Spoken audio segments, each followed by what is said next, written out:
was born in India, so very few Indian women do jazz or composers. So in that sense itself, it's a pioneering, groundbreaking thing that they're doing. Most women become doctors or engineers or lawyers, or they stay at home taking care of the kids. I was a prodigy musician when I was a child. But when I started going to jazz, I wanted to do something different, not the same old, same old. I wanted to break the mold, and that's why I started taking from my tradition of Indian ragas, which I guess is similar to the Eastern makams and the stuff that Kobe does with his work, which is why I think we dovetail together. So this album is groundbreaking on many levels, and many people have listened to it and are writing about it.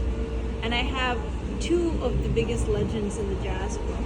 John Patitucci, who's won 5 Grammys, who's been on 13 Grammy-winning albums like Chick Corea. He's playing the bass. I'm going to send you all the tracks so you have it. And Steve Gadd, who's considered the greatest drummer in the world. He was the drummer for the Bee Gees. He was the drummer for Simon and Garfunkel and everybody. But the reason I went to them is not just because of their names. It's because of their technique and their ability and willingness to try something new. Because anyone can, you know, there's a lot of bass players, there's a lot of drummers.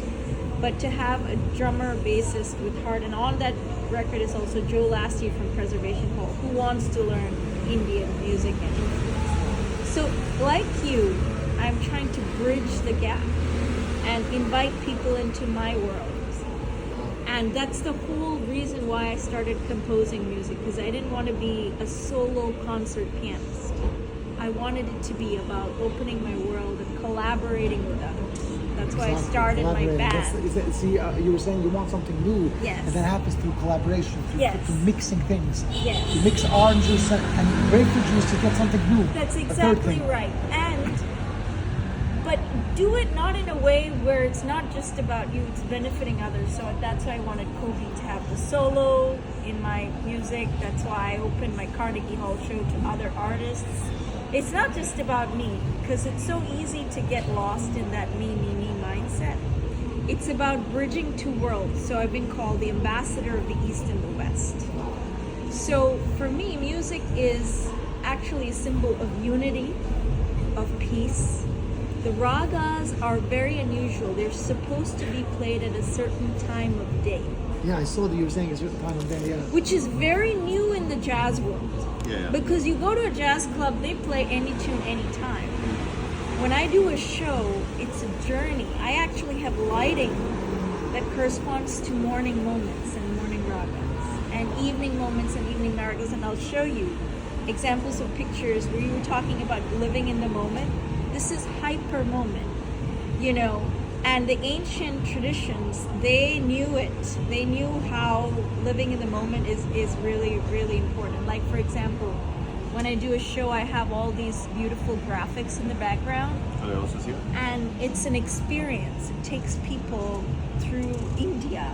Yeah. And What do you mean by also graphics? lighting. This is a television? A video. It's a video. Projection. It's projection, exactly. It's projected onto the screen. Yeah. So I was actually really distraught is not the right word, but a little bit upset at the state of jazz and the state, you know, of jazz right now, because it has sort of stagnated, hasn't really, you know, progressed the way that a lot of people think. So, for example, this would be evening colors, you know. So, two. Were they also seen? Yes, sorry, Kobe. I thought you've seen this. No. So what I'm trying to do is to build a community that understands that togetherness is powerful. So in my band, I come from India. I was raised Hindu. I have a Sufi singer who's Muslim, who's in my band. I have a Christian drummer, and we have played interfaith concerts, and we have told people how powerful it is to come together, you know, as a peaceful, band. So the Grammy Museum for me is very, very important. It's a beautiful way to showcase my album to Grammy voting members. It's the week right before voting starts. So it's a very prestigious and auspicious time to debut something.